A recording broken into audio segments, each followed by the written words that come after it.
بسم الله الرحمن الرحيم بسم الله الرحمن الرحيم الحمد لله رب العالمين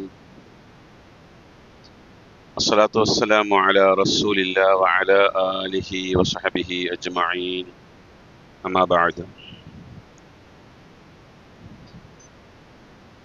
അല്ലാഹു സുബ്ഹാനഹു വ തആല പരിശുദ്ധ ദീനിൻ്റെ അഹ്കാമുകളും നിയമനിർദ്ദേശങ്ങളും യഥാവിധി അറിയാനും പഠിക്കാനും അതനുസരിച്ച് അമൽ ചെയ്യാനും നമുക്ക് തൗഫീഖ് തന്ന് അനുഗ്രഹിക്കുമാറാകട്ടെ. നമ്മൾ ഒരു ദീർഘമായ വിഷയത്തെ സംബന്ധിച്ചുള്ള ചർച്ചയാണ് കഴിഞ്ഞ ക്ലാസ്സുകളിലൊക്കെ നടന്നത്. നമുക്കതിൻ്റെ ഒരു ലാസ്റ്റ് ഭാഗം ഇന്ന് സംസാരിച്ച് തീർക്കാനുമുണ്ട്. നമ്മൾ പറയാമെന്ന് വെച്ചിരുന്ന ഒരു വിഷയമാണ് അന്നജാത്തു മിൻ അദാബിൽ ഖബർ. ഖബർ ശിക്ഷയിൽ നിന്ന് രക്ഷ ലഭിക്കാൻ എന്തെല്ലാം കാര്യങ്ങളാണ് ചെയ്യേണ്ടത് എന്നുള്ളതാണ്. അപ്പോൾ അത് നമ്മൾ പറഞ്ഞ് അവസാനിപ്പിക്കുന്നതോടുകൂടെ ആ ഖബറുമായി ബന്ധപ്പെട്ടുകൊണ്ടുള്ള വിശദീകരണം നമുക്ക് അവിടെ അവസാനിക്കും ഇൻഷാ അല്ലാഹ്. പുതിയ പുതിയ വിഷയങ്ങൾ സംസാരിക്കാനുണ്ട് നമുക്ക് ഇൻഷാ അല്ലാഹ്. അടുത്ത സ്റ്റെപ്പ് മുതൽ സമകാലിക വിഷയങ്ങളിലെ ഏറ്റവും പ്രധാനപ്പെട്ട ഭാഗങ്ങൾ നമ്മൾ ഖുർആൻ്റെയും ഹദീസിൻ്റെയും അടിസ്ഥാനത്തിൽ വിശദീകരിക്കേണ്ടതുണ്ട്. കാരണം നമ്മുടെ പുതുതലമുറയ്ക്ക് വളരെ ആവശ്യമായ കുറേ വിഷയങ്ങൾ, പ്രത്യേകിച്ച് ആവശ്യമില്ലാത്ത കുറേ വിവാദങ്ങൾ. ഇപ്പോൾ നിങ്ങൾക്കറിയാലോ, മൈത്രേയൻ എന്ന് പറയുന്ന ഒരു വ്യക്തിയുണ്ട്. അയാൾ സോഷ്യൽ മീഡിയയിലൂടെ എനിക്ക് കുറേ ആളുകൾ അയച്ചു തന്നു, ഒരു ലിങ്ക് അയച്ചു തന്നു. വളരെ മോശമായ രീതിയിലാണ് സംസാരിച്ചത്. വിശുദ്ധ ഖുർആനിൽ മനുഷ്യർക്ക് ഉപകാരമുള്ള വല്ല കാര്യങ്ങളും പറഞ്ഞിട്ടുണ്ടോ എന്നാണ് ചോദിച്ചേക്കുന്നത്. എന്നാൽ അയാൾ ഖുർആൻ വായിച്ചു നോക്കിയിട്ടുണ്ടോ? ഇല്ല, അത് വായിച്ചു നോക്കിയിട്ടില്ല. അത് വായിച്ചു നോക്കാതെയാണ് ഈ വിമർശനം ഉന്നയിച്ചിട്ടുള്ളത്. അപ്പോൾ വിശുദ്ധ ഖുർആനിൻ്റെ മാനവികത നമുക്കൊന്ന് ചർച്ച ചെയ്യേണ്ട കാര്യമാണ്. എന്താണ് ഖുർആൻ്റെ മാനവികത?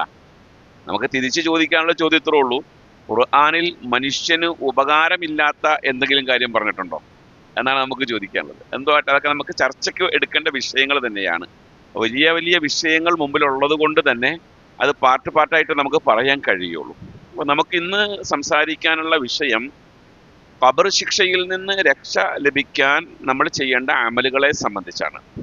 കഴിഞ്ഞ ക്ലാസ്സിൽ നമ്മൾ അതിൻ്റെ ചില ഭാഗങ്ങൾ പറഞ്ഞിരുന്നു. അതുമായിട്ട് ആ വിഷയം അതല്ലെങ്കിലും അതിലേക്ക് ജോയിൻ്റ് ആകുന്ന ചില കാര്യങ്ങൾ, അതായത് നല്ല മരണത്തിൻ്റെ ലക്ഷണങ്ങൾ പറഞ്ഞ കൂട്ടത്തിൽ ചില വിഷയങ്ങളൊക്കെ പറഞ്ഞിരുന്നു.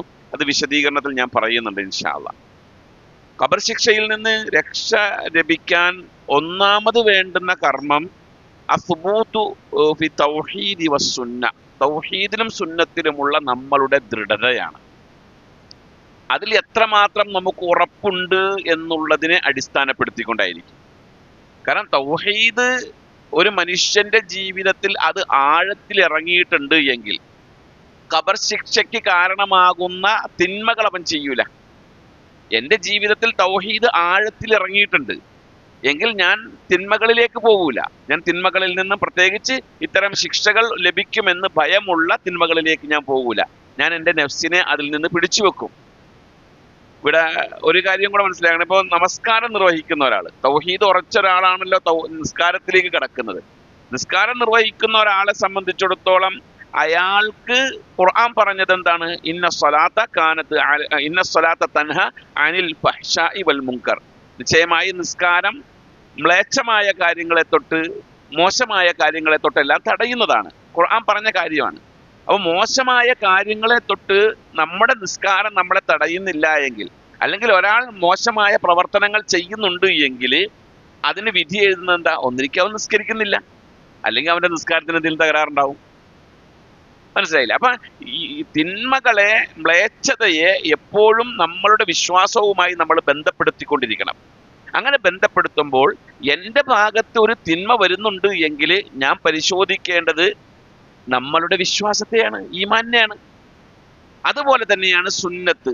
സുന്നത്തിൻ്റെ വിഷയത്തിൽ നമ്മൾ എത്രമാത്രം ശക്തമാണോ അത്രമാത്രം നമുക്ക് ഖബർ ശിക്ഷയിൽ നിന്നുള്ളതായ ഒരു മോചനമുണ്ടാകും എന്നുള്ളതാണ്. അപ്പൊ അതിന്റെ ഒരു ഉദാഹരണം പറയാം. ഇമാം തിർമിദി റിപ്പോർട്ട് ചെയ്യുന്ന ഒരു ഹദീസിൽ കാണാൻ കഴിയും, ഖബറിലേക്ക് നബി സല്ലല്ലാഹു അലൈഹി വസല്ലമയെ ഒരാളുടെ മുമ്പിൽ പ്രദർശിപ്പിക്കുമെന്നാണ് പറയുന്നത്. അത് ഏത് രൂപത്തിലാണെന്ന് അറിയില്ല. ഫോട്ടോയാണോ അതല്ല റസൂലുള്ളാഹിയെ തന്നെയാണോ ഒന്നും നമുക്കറിയില്ല. അങ്ങനെയാണ് ഹദീസിലുള്ളത്. റസൂലുള്ളാഹിനെ ചൂണ്ടിക്കാണിച്ചു കൊടുത്തിട്ട് പറയും, ഇയാളെ നിങ്ങൾക്കറിയുമോ എന്ന് ചോദിക്കും. സുന്നത്ത് പിൻപറ്റി ജീവിക്കുന്ന ഒരു മുഅ്മിനെ സംബന്ധിച്ചിടത്തോളം അത് കാണുമ്പോൾ തന്നെ പറയും, അത് എനിക്ക് മാർഗദർശനം വഴി കാണിച്ചു തരാൻ വേണ്ടി അള്ളാഹു അയച്ച പ്രവാചകനാണ് എന്ന് അത് കാണുമ്പോൾ തന്നെ ഒരാൾ മുഅ്മിന് പറയാൻ കഴിയും. അതിന് നമ്മൾ റസൂലുള്ളാഹിനെ കണ്ടിട്ടില്ലല്ലോ, പക്ഷേ നമ്മൾ റസൂലുള്ളാഹിനെ കാണണ്ട. സുന്നത്ത് അനുധാവനം ചെയ്യുന്ന ഒരു മുഅ്മിനെ സംബന്ധിച്ചിടത്തോളം റസൂലിനെ കാണുമ്പോൾ പറയും അത് ആരാണ്, റസൂലാണെന്ന് പറയും, അല്ലേ? നമ്മളിപ്പോ എവിടെയെങ്കിലൊക്കെ നിസ്കരിക്കാൻ വേണ്ടി ഒന്ന് കയറി നിസ്കരിച്ചിറങ്ങിയുമ്പോ, ഇപ്പോ നമ്മളൊന്നും പരിചയമില്ലാത്ത നാടാണ്, അതേപോലെ നമ്മുടെ അക്കീദയുമായിട്ടൊന്നും ബന്ധമൊന്നും ഇല്ലാത്ത ഒരു പള്ളിയിലാണ് പോണത് എങ്കിൽ നമ്മളെ കണ്ട് നമ്മളെ നിസ്കാരം കഴിഞ്ഞ് ഇറങ്ങുമ്പോൾ നമ്മളോട് ചോദിക്കും, നിങ്ങൾ മുജാഹിദാണോ എന്ന് ചോദിക്കും. എന്താ ചോദിക്കാൻ കാരണം? നമ്മളുടെ ജീവിത ശൈലിയും പ്രവർത്തനങ്ങളും രീതികളും കാണുമ്പോൾ ചോദിക്കും, അല്ലേ? അപ്പൊ അങ്ങനെ ഒരു തർത്തീബ്, അങ്ങനെ ഒരു രീതി അള്ളാഹു പ്രവാചകനിലൂടെ ഈ സമൂഹത്തിന് ഇട്ടുകൊടുത്തിട്ടുണ്ട്. അത് നമ്മളെ ഒരുപാട് തിന്മകളിൽ നിന്ന് തടയുന്ന കാര്യമാണ്. എന്നെ സംബന്ധിച്ചോ അല്ലെങ്കിൽ നിങ്ങളെ സംബന്ധിച്ചിടത്തോളം നമ്മൾ കൃത്യമായ ഇബാദത്തും കാര്യങ്ങളും ചെയ്തു പോകുന്ന ഒരാളെന്ന നിലയിൽ നമ്മളൊരു പൊതുസമൂഹത്തിന്റെ ഇടയിൽ നിന്ന് മാറി ഒറ്റപ്പെടുന്ന ഒരു സാഹചര്യം ഉണ്ടായിക്കഴിഞ്ഞാൽ തിന്മകളിലേക്ക് പോകാൻ നമ്മൾ മടിക്കും. കാരണം എന്താ? നമ്മൾക്ക് ഒരു ഐഡന്റിറ്റി തന്നിട്ടുണ്ട്. ആ ഐഡന്റിറ്റിയിലൂടെ സമൂഹം നമ്മളെ അറിയുന്നുണ്ട്. അള്ളാഹു നമുക്ക് ഒരു സംരക്ഷണം തന്നിട്ടുണ്ട്. അപ്പൊ അതാണ് നമ്മൾ തൗഹീദിലേക്കും സുന്നത്തിലേക്കും മടങ്ങുക എന്നുള്ളത് കൊണ്ട് ഉദ്ദേശിക്കുന്നത്. ഇവിടെ വിശുദ്ധ ഖുർആൻ 24-ാം അധ്യായം സൂറത്ത് ഇബ്രാഹീമിലെ 27-ാമത്തെ വചനം പറയുന്നുണ്ട്, യുസബ്ബിതുല്ലാഹുല്ലദീന ആമനു ബിൽ ഖൗലി സാബിത്ത്. സത്യവിശ്വാസികളായ ആളുകൾക്ക് സ്ഥിരതയുടെ ആ വാക്ക് കൊണ്ട് അവരെ അല്ലാഹു തആല സ്ഥിരപ്പെടുത്തുന്നതാണ്. സ്ഥിരതയുടെ വാക്ക് ഖൗലു സാബിത്ത് എന്ന് പറഞ്ഞാൽ ലാ ഇലാഹ ഇല്ലല്ലാഹ് എന്ന ഖൗലു സാബിത്ത്, അതാണ് ഉറച്ച വാക്ക്, സ്ഥിരതയുടെ വാക്ക്. അപ്പൊ ലാ ഇലാഹ ഇല്ലല്ലാഹ് പറയുന്ന ഒരു മുഅ്മിനിനെ അവന് അല്ലാഹു തആല ദൃഢത കൊടുക്കും, ഉറപ്പ് കൊടുക്കുന്നതാണ്. എവിടെയൊക്കെ? ഫിൽ ഹയാത്തി ദുനിയ, ഈ ലോകത്ത്, ഭൗതിക ലോകത്ത്, വഫിൽ ആഖിറ, പരലോകത്തും. അപ്പൊ പരലോകത്തും ഈ ലോകത്തും അള്ളാഹു അയാൾക്ക് ലാ ഇലാഹ ഇല്ലല്ലയിൽ ജീവിക്കുന്ന ആൾക്കൊരു സ്ഥിരത കൊടുക്കും, ഉറപ്പ് കൊടുക്കും എന്ന് പറയുന്ന ആ ആയത്തിന്റെ വിശദീകരണത്തിൽ ഇബ്നു റജബ് റഹിമഹുമുള്ള പറയുന്ന ഒരു ഇതുണ്ട്. ഇത് റസൂൽ സല്ലല്ലാഹു സത്യവിശ്വാസികൾക്ക് ലാ ഇലാഹ ഇല്ലല്ലയിൽ ഉറച്ചു വിശ്വസിക്കുന്ന വിശ്വാസികൾക്ക് ഖബറിൽ ശിക്ഷ ഉണ്ടാവുകയില്ല എന്നതിലേക്ക് കൊടുക്കുന്ന സൂചനയാണ് എന്ന് പണ്ഡിതന്മാർ പറയുന്നു. നമ്മൾ ലാ ഇലാഹ ഇല്ലല്ലയിലുള്ള ഒരു ദൃഢത എപ്പോഴും നമ്മുടെ ജീവിതത്തിൽ ഉണ്ടാക്കിയെടുക്കുക എന്നുള്ളതാണ് ഖബർ ശിക്ഷയിൽ നിന്ന് രക്ഷപ്പെടാനുള്ള ഒന്നാമത്തെ കാര്യമായിട്ട് പറയുന്നത്. ഇവിടെ ലാ ഇലാഹ ഇല്ലല്ലാഹ് മുഹമ്മദ് റസൂലുള്ളാഹ് എന്നുള്ളത് കലിമത്ത് തൗഹീദിന്റെ രണ്ട് വശങ്ങളായിക്കൊണ്ട് നമ്മളെ പരിചയപ്പെടുത്തുമ്പോൾ നമ്മൾ മനസ്സിലാക്കേണ്ടത്, നിർബന്ധമായി അനുഷ്ഠിക്കേണ്ട അനുഷ്ഠാനങ്ങൾ മുഴുവനും ഞാൻ നിർവഹിക്കുന്നു. ഒന്ന്, ഐച്ഛികമായി അനുഷ്ഠിക്കേണ്ട അനുഷ്ഠാനങ്ങൾ ഞാൻ നിർവഹിക്കുന്നു. രണ്ട്, ലാ ഇലാഹ ഇല്ലല്ലാഹ് മുഹമ്മദ് റസൂലുള്ളാഹിൽ ഞാൻ ഉറച്ചു എന്നതിന്റെ അടയാളം അതാണ്. അപ്പൊ മഗ്രിബ് 3 റക്അത്ത് നമസ്കരിച്ച ആൾ ശേഷമുള്ള 2 റക്അത്ത് അയാൾ നിസ്കരിച്ചിട്ടുണ്ടാകും. ലാ ഇലാഹ ഇല്ലല്ലാഹ് മുഹമ്മദ് റസൂലുള്ളാഹിൽ വിശ്വസിക്കുന്ന ആൾ അങ്ങനെയാണ്. ഇശാ 4 റക്അത്ത് ലാ ഇലാഹ ഇല്ലല്ലാഹിൽ വിശ്വസിക്കുന്ന ഒരു മുഅ്മിൻ നിർവഹിക്കുമ്പോൾ അതിന് മുമ്പുള്ള 2 റക്അത്ത് നിസ്കരിച്ചിട്ടുണ്ടാകും, ശേഷം 2 റക്അത്ത് നിസ്കരിച്ചിട്ടുണ്ടാകും. പിന്നെ നവാഫിലുകളും മന്ദൂബാത്തുകളും അയാൾ നിർവഹിക്കുന്നുണ്ടാകും.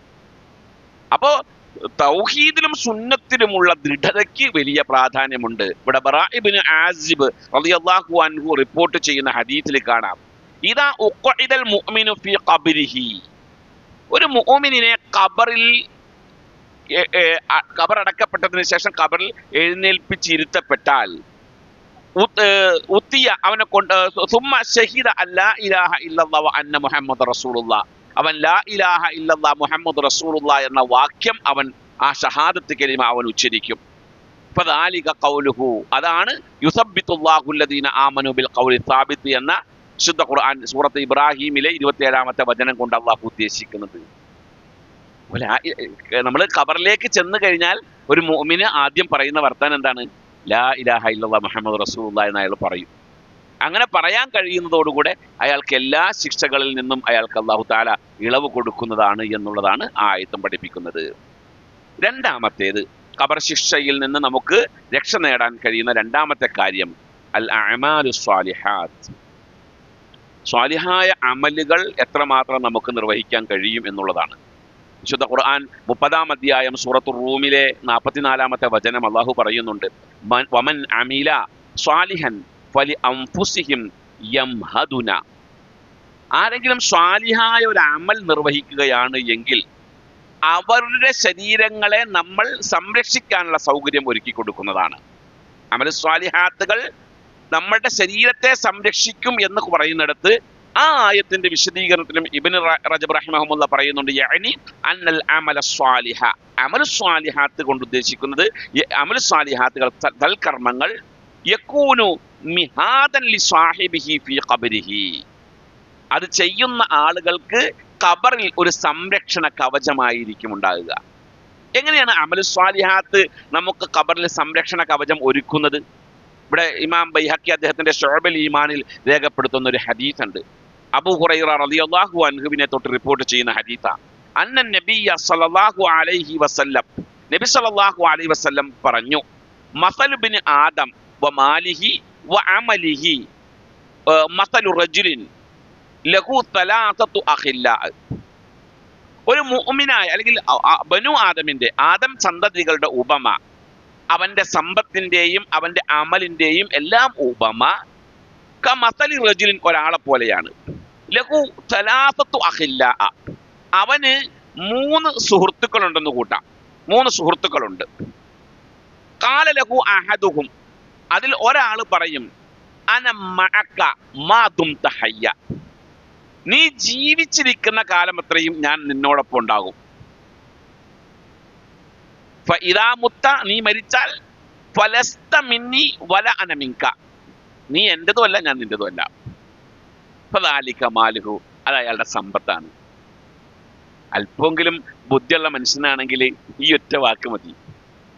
എന്താ പറഞ്ഞത്? ഞാൻ നിന്റെ സുഹൃത്താണ്, ശരിയല്ലേ? എന്റെ പണം എന്ന് പറയുന്ന നമ്മുടെ പണം ഉണ്ടല്ലോ, അത് നമ്മുടെ സുഹൃത്താണ്. അതിനെ നമ്മൾ എത്രമാത്രം സ്നേഹിക്കുന്നുണ്ടെന്നറിയോ? ഒരുപാട് സ്നേഹിക്കുന്നുണ്ട് നമ്മുടെ സമ്പത്തിനെ. അത് ചെലവഴിക്കുന്നിടത്താണെങ്കിലും അത് മറ്റൊരാൾക്ക് കൊടുക്കുന്നിടത്താണെങ്കിലും നമ്മൾ കാണിക്കുന്ന ആ ശുഷ്കാന്തി എത്രമാത്രമായിരിക്കും? നമ്മൾ പറയാല്ലേ, എന്റെ പണം ഞാൻ നയിച്ചുണ്ടാക്കിയാന്ന് പറയും. ഞാൻ നയിച്ചുണ്ടാക്കിയ പൈസ, അത്രമാത്രം നമ്മൾ അതിൻ്റെ മേൽ ജാഗ്രതയുള്ള ആളാണ്. അത് നമ്മളോട് പറയുന്നതാണ്, ഞാൻ നിന്റേതാണ്. എപ്പോ? മാതുംതു ഹയ്യ, നീ ജീവിച്ചിരിക്കണ കാലം.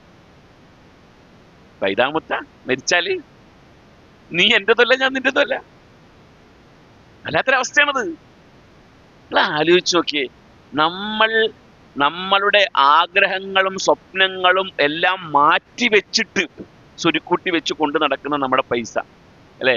മക്കൾ ചോദിച്ചാൽ പോലും അത് അതിന്റെ രീതിയിൽ കൊടുക്കൂല. മക്കൾക്ക് ആവശ്യത്തിന് കൊടുക്കും, അവർ ദൂർത്തടിക്കുമെന്ന് ഭയപ്പെട്ടുകൊണ്ട് പിടിച്ചു വെച്ചേക്കാം. ഒരു സാധനം മേടിക്കാൻ വേണ്ടി ചെല്ലുമ്പോൾ അതിനെന്താ വില? 200 രൂപ. ഇതിനെന്താ വില? അത് 300 രൂപ. അത് തമ്മിലുള്ള എന്താ വ്യത്യാസം? അത് കുറച്ച് ക്വാളിറ്റി കൂടുതലാണ്, എനിക്ക് ആ 200 മതി. ആ 100 നമ്മൾ ലാഭിക്കും അല്ലെ? അത്രയും ആ ശുഷ്കാന്തി കാണിച്ച് സൂക്ഷിച്ചു വെച്ചിരിക്കുന്ന ആ പൈസ എൻ്റെ റൂഹ് അങ്ങോട്ട് പിരിയുന്നതോടെ കഴിഞ്ഞ്. ഇതൊന്നും എൻ്റെ അല്ല, ഇത് ഞാൻ ആരെയും തൊടാൻ അനുവദിക്കാത്ത സാധനമാണ്. ഒരാളെയും തൊടാൻ അനുവദിക്കില്ല. മക്കൾ തൊട്ടാൽ എനിക്ക് ദേഷ്യം വരുന്നത് അല്ലേ? ഞാൻ മരിച്ചു കിടക്കുമ്പോൾ എൻ്റെ കുട്ടി എടുത്തിട്ട് കളിച്ചാൽ എന്തായിരിക്കും അവസ്ഥ? എനിക്ക് എന്തെങ്കിലും ചെയ്യാൻ പറ്റുമോ? കഴിഞ്ഞില്ലേ? അപ്പൊ അതാണ് നമ്മുടെ സമ്പത്തിന്റെ വാല്യൂ, അത്രേ ഉള്ളൂ. അതുകൊണ്ട് തന്നെ ജീവിച്ചിരിക്കുന്ന കാലം അത് നമുക്ക് എങ്ങനെയൊക്കെ ഉപയോഗപ്പെടുത്താൻ പറ്റും എന്നതിനെ സംബന്ധിച്ചായിരിക്കണം നമ്മൾ ചിന്തിക്കേണ്ടത്. നമുക്ക് ഇസ്ലാമിന്റെ സാമ്പത്തിക നയം, ഞാൻ കഴിഞ്ഞ ക്ലാസ്സിൽ പറഞ്ഞല്ലോ, ഇസ്ലാമിന്റെ സാമ്പത്തിക നയം വലിയ വിഷയമായി ചർച്ച ചെയ്യാനുള്ളതാണ്. ആ വിഷയത്തിൽ നമ്മൾ അറിയേണ്ടത്, നമുക്ക് സമ്പാദിക്കാൻ കഴിയുന്ന അത്രയും നമ്മൾ സമ്പാദിക്കുക. അതിനൊന്നും നമ്മളൊരു എതിരി പറയുന്നില്ല. പണത്തോട് ഇസ്ലാം ഒരിക്കലും വിരക്തി ഏർപ്പെടുത്തിയിട്ടേ ഇല്ല. പണം വേണം, പണം സമ്പാദിക്കണം. അത് ആവശ്യത്തിലധികവും ഉണ്ടാക്കാൻ പറ്റുമെങ്കിൽ ഉണ്ടാക്കിക്കോ. ഇവിടെയുള്ള ആൾക്കാരൊക്കെ MA യൂസുഫ് അലിയുടെ മുകളിലേക്ക് എത്താൻ പറ്റുമെങ്കിൽ എത്തിക്കോ. അതൊന്നും എതിര് പറയുന്നില്ല ഇസ്ലാം. പക്ഷേ മിന്നൈനക്കത്തെ സഭ ഫീമ അംഫക്ക, എവിടെ നിന്ന് വന്നു എവിടെ ചെലവാക്കി, ആ ഒരു കണക്ക് വേണം. വരവ് ചെലവ് കണക്ക് വേണം. അത് വേണ്ട, എന്തിനും വേണ്ടേ വരവ് ചെലവ് കണക്ക്.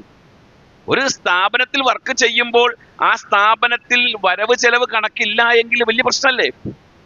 ഇപ്പൊ ഗവൺമെന്റ് ആണെങ്കിലും വരവ് ചെലവ് കണക്കില്ലാത്ത ഒരു സ്ഥാപനം അത് നോക്കും, നിരീക്ഷിക്കും. അപ്പൊ വരവ് ചെലവ് വേണം. അത് എവിടെ നിന്ന് വന്നു എവിടെ ചെലവാക്കി അത് നിർബന്ധമായിട്ടും കണക്കാക്കണം. ബാക്കി സമ്പാദിച്ചോ, എത്ര വേണമെങ്കിലും ഉണ്ടാക്കിക്കോ, അതിനൊന്നും എതിരില്ല. പക്ഷേ അത് നിനക്ക് പരലോകത്തേക്ക് ഉപയോഗപ്പെടുത്താൻ പാകത്തിനായിരിക്കണം അതിൻ്റെ വിനിമയം. അത് കൊടുത്ത് വീട്ടേണ്ടത് പരലോകത്തേക്ക് ആവശ്യമായ നിലയിലായിരിക്കണം. കാരണം നീ മരിച്ചു കഴിഞ്ഞാൽ ഫലസ്തമിന്നി, നീ എൻ്റെ അല്ല ഞാൻ നിന്റെ അല്ല, നമ്മൾ തമ്മിൽ യാതൊരു ബന്ധമില്ല. അതാണ് ഒന്നാമത്തെ സുഹൃത്ത്. വഖാലൽ-ആഖറു, രണ്ടാമത്തെ ആൾ പറയും, ഫഇദാ ബലഗ്ത ഇലാ ഖബ്രിക, നിന്നെ ഖബറിലേക്ക് എത്തിച്ചു കഴിഞ്ഞാൽ ഫലസ്തമിന്നി, നീ എൻ്റെതുമല്ല, വലസ്തുലക്ക, ഞാൻ നിനക്കുള്ളതല്ല. നമ്മൾ തമ്മിൽ ഖബർ വരെ ഒരു ബന്ധമുണ്ട്. മറ്റേത് മരണം വരെ ആ ബന്ധമുള്ളൂ, ഖബറിലേക്ക് പോലും എത്തൂല. മരണം വരെ ആ ബന്ധമുള്ളൂ. മരിച്ചു കഴിഞ്ഞ് ഖബർ വരെ ഞാൻ നിന്റെ കൂടെ ഉണ്ടാകും. ഫദാലിക വലദഹു, അത് അവന്റെ കുടുംബവും സന്താനങ്ങളും ഒക്കെയാണ്. മക്കള് ഖബറിലേക്ക് എത്തിക്കാൻ വരെയും വരും. ഇപ്പോഴത്തെ കുട്ടികൾ വരുമോ എന്നുള്ളത് തന്നെ സംശയമാണ്. വഖാലൽ-ആഖറു, മൂന്നാമത്തേത്, അന മഅക ഹയ്യൻ വ മയ്യിത്ത. ഞാൻ അത് പറയാൻ കാരണം എന്താണെന്നറിയില്ലേ? നമ്മുടെ ഇപ്പോഴത്തെ തലമുറയുടെ അവസ്ഥ അതാണ്. മൊബൈൽ ഫോൺ കൊടുക്കാൻ ഉമ്മ വൈമനസ്യം കാണിച്ചതിന് ഉമ്മയുടെ കഴുത്ത് കയറിട്ട് മുറുക്കിയിട്ട് കൊന്നുകളഞ്ഞു. കഴിഞ്ഞ ആഴ്ചത്തെ സംഭവമാണ്. ഈ കഴിഞ്ഞ ആഴ്ച നമ്മുടെ നാട്ടിൽ നടന്നൊരു സംഭവമാണ്. കത്തി വെച്ചിട്ട് കൊന്നുകളഞ്ഞു. വെച്ചിട്ടില്ല? ഒന്ന് ആലോചിച്ച് നോക്ക്. അത്രയാണ് അവസ്ഥ, അതാണ് അവസ്ഥ. അപ്പൊ അത്ര മാത്രമേ നമുക്ക് നമ്മുടെ മക്കൾക്ക് നമ്മളോട് കമ്മിറ്റ്മെന്റ് ഉള്ളൂ. അതാണ് കാലഘട്ടം. മൂന്നാമത്തേത്, വഖാലൽ-ആഖറു, മൂന്നാമത്തെ ആൾ പറയും, അന മഅക, ഞാൻ നിന്റെ കൂടെയുണ്ട്, ഹയ്യം വ മയ്യിത്ത, നീ ജീവിച്ചിരിക്കുമ്പോഴും ഒപ്പമുണ്ട്, നീ മരിച്ചാലും നിന്നോടൊപ്പം. ഫദാലിക അമലുഹു, അത് നമ്മുടെ അമലു സ്വാലിഹാത്താണ്. അവിടെ അണ്ടർലൈൻ ചെയ്യേണ്ട കാര്യം, അമലു സ്വാലിഹാത്ത് എന്ന് നമ്മൾ പറയാൻ പറ്റില്ല. എല്ലാ അമലുകളും, അമലു സ്വാലിഹാത്ത് അല്ലാത്ത അമലു സയ്യിആത്ത് നമ്മുടെ കൂടെ ഉണ്ടാവും നാളെ. അത് നമുക്ക് ശിക്ഷയ്ക്ക് വേണ്ടിയാണ്. അപ്പൊ സാലിഹായ അമലുകൾ നമ്മളോടൊപ്പം മരണം വരെയും മരണത്തിന് ശേഷവും നമ്മളോടൊപ്പം ഉണ്ടാവും. വയഅ്തിഹി റജുലുൻ ഹസനുൽ വജ്ഹി, ഖബറിലേക്ക് വെക്കപ്പെട്ടാൽ നല്ല മുഖഭാവത്തോടു കൂടെ ഒരാൾ വരും. ഹസനു സിയാബ്, നല്ല വസ്ത്രം ധരിച്ചിട്ടുണ്ടാകും. ത്വയ്യിബുർ റീഹ്, നല്ല ഗന്ധമുണ്ടാകും, നല്ല മണമുണ്ടാകും. എന്നിട്ട് പറയും, ഫയഖൂലു, പറയും, അബ്ശിർ ബില്ലദി യസുറുക, നിന്നെ സന്തോഷിപ്പിക്കുന്ന ചില കാര്യങ്ങൾ കൊണ്ട് നീ സന്തോഷിച്ചു കൊള്ളുക. ഹാദാ യൗമുക്കല്ലദി കുന്ത തുഅദു, നിനക്ക് വാഗ്ദാനം ചെയ്യപ്പെട്ട ദിവസമാണ് ഇന്ന്. അപ്പൊ ഫയഖൂലു, ഈ ഖബറാളി ചോദിക്കും, മന്നെന്താ, നീ ആരാണ്? ഫവജ്ഹുകൽ വജ്ഹു യജീഉ ബിൽ ഖൈർ, നിന്റെ മുഖം നന്മ കൊണ്ടുവരുന്ന ഒരു മുഖം പോലെ കാണുന്നുണ്ടല്ലോ. ഫയഖൂലു, അപ്പോൾ അയാൾ പറയും, അന അമലുക സ്വാലിഹ്, ഞാൻ നിന്റെ സൽക്കർമ്മങ്ങളാണ്. വലിയ കാര്യ ഖബറിൽ, നമ്മുടെ സൽക്കർമ്മങ്ങൾ ഖബറിൽ നമ്മളോടൊപ്പം. അപ്പോൾ അവൻ പറയും, റബ്ബി അഖിമിസ് സഅത ഹത്താ അർജിഅ ഇലാ അഹ്ലി വമാലി, എന്റെ രക്ഷിതാവേ, അന്ത്യദിനത്തെ നീ പെട്ടെന്നൊന്ന് കൊണ്ടുവരൂ. ഈ സന്തോഷ വാർത്ത ഞാൻ എൻ്റെ കുടുംബക്കാരോട് പോയി പറയട്ടെ, എൻ്റെ സമ്പത്തിലേക്ക് ഞാൻ മടങ്ങിയിട്ട് ഈ വിഷയങ്ങളൊക്കെ അവരെ ഒന്ന് അറിയിക്കട്ടെ എന്ന് പറയും. അപ്പൊ നമ്മുടെ അമൽ സ്വാലിഹാത്ത് നാളെ ഖബറിൽ നമുക്ക് വലിയ ഒരു ആശ്വാസമായിരിക്കും. അപ്പൊ അമൽ എന്താകണം? അമൽ സ്വാലിഹാകണം എന്ന് മാത്രം.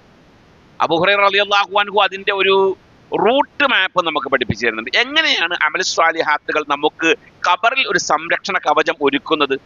നബി സല്ലല്ലാഹു അലൈഹി വസല്ലം പറഞ്ഞതായി കാണാം, ഇന്നൽ മയ്യിത്ത, ഒരു മയ്യിത്ത്, യസ്മഉ ഖഫ്ഖ നിആലിഹിം ഇദാ വല്ലൗ മുദ്ബിരീൻ, മയ്യത്തിനെ ഖബറിലേക്ക് വെച്ച് കഴിഞ്ഞാൽ ആ ഖബറിൽ വെച്ച് മറവ് ചെയ്ത് അവർ മടങ്ങിപ്പോകുമ്പോൾ ആ മടങ്ങിപ്പോകുന്ന ആളുകളുടെ ചെരുപ്പിന്റെ ശബ്ദം മയ്യത്ത് കേൾക്കും. എല്ലാ ശബ്ദവും കേൾക്കൂല. അത് വെച്ചിട്ട് പിന്നെ എല്ലാ ശബ്ദം കേൾക്കുമെന്നും പറഞ്ഞുകൊണ്ടാണ് നമ്മുടെ നാട്ടിൽ ഈ ഖബറിന്റെ അടുത്ത് പോയിട്ട് ദ്വാരക്കണത്. ചെരുപ്പിന്റെ ശബ്ദം കേൾക്കും എന്ന് പ്രത്യേകം മെൻഷൻ ചെയ്ത് പറയണമെങ്കിൽ ബാക്കി ശബ്ദം കേൾക്കൂല എന്നല്ലേ അതിനർത്ഥം. അതല്ലെങ്കിൽ എന്താ പറയേണ്ടത്? എല്ലാം കേൾക്കുന്നല്ലേ പറയേണ്ടത്? നിങ്ങളുടെ പറയുന്നതൊക്കെ കേൾക്കും എന്നല്ലേ പറയേണ്ടത്? ഇല്ല, ചെരുപ്പിന്റെ ശബ്ദം കേൾക്കും. ഫഇൻകാന മുഅ്മിനൻ, അവൻ മുഅ്മിനാണ് എങ്കിൽ കാനത്തി സ്വലാത്തു ഇൻദ റഅസിഹി, അവന്റെ തലയുടെ ഭാഗത്ത് നമസ്കാരം ഉണ്ടാകും.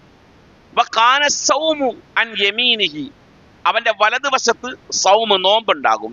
വകാനത്തി സകാത്തു അൻ യസാരിഹി, ഇടതുവശത്ത് അവന്റെ സകാത്ത് ഉണ്ടാകും.